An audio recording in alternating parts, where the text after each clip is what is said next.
So this is group three. My name is Jenny, and the principle I'm doing is zero reject. So zero reject ensures all students with disabilities to public education, regardless of the nature of the disabilities.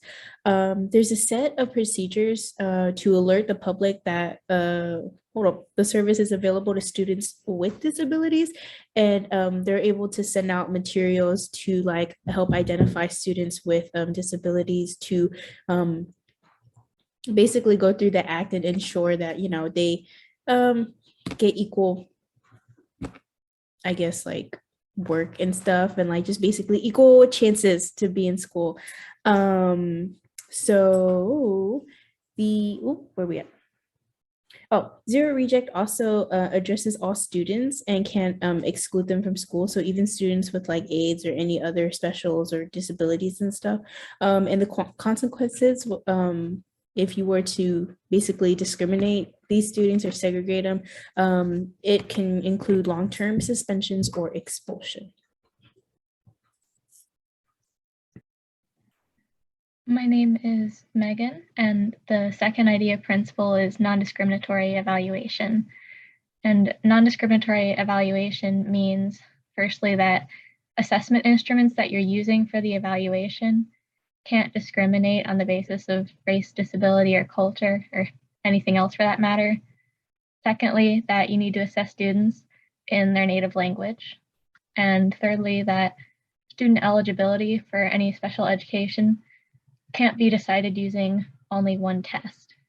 This principle ensures that students receive appropriate services and that being a minority group isn't conflated with having a disability. Okay, my name is Jessica. I had the third principle of IDEA, which is appropriate education. This is enforced by the United States Department of Education. Section 504 states that programs or school districts that receive funds from the Department of Education must provide free appropriate public education to each qualified person with a disability who is in the school district's jurisdiction, regardless of the nature of severity or the person's disability.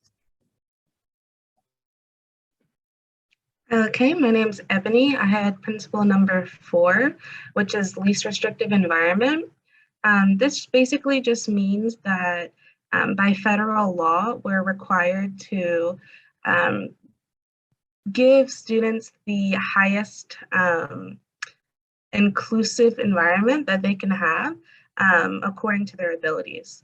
So for instance, if the student is able and well enough to sit in a classroom for 7 periods, then we shouldn't have them away and isolated in a self-contained classroom.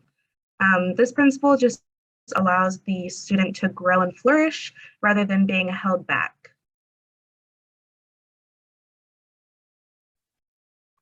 My name is Jackie, and I have principle number 5, which is procedural due process.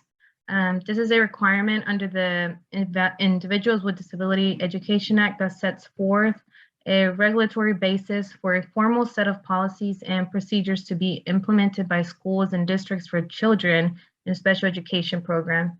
Due process is intended to ensure that children with learning disabilities and other types of disabilities receive a free, appropriate public education. These policies and procedures are typically described in a school district's procedural safeguard statement and local policies. Procedural safeguards are sometimes referred to as parents' rights statements. Due process requirements were set forward in the IDEA with the intention that if followed, they would help to facilitate appropriate decision-making and services for children with disabilities. Okay, I'm Iridian, and I got number 6, principles of IDEA. This is parent and student participation. For starters, parents must be present in all IEP meetings and have full access to their children's education. They are able to review and modify plans that better assist their child. Having parents involved can encourage students' behaviors and positive attitudes towards their education. Also, being an advocate for their children can ensure success in the future. Parents and students working together It's an involvement. The involvement will facilitate the learning process. It'll create a better understanding for both students and parents, as well as the teachers. And this is the end of principal's idea for our group. Thank you.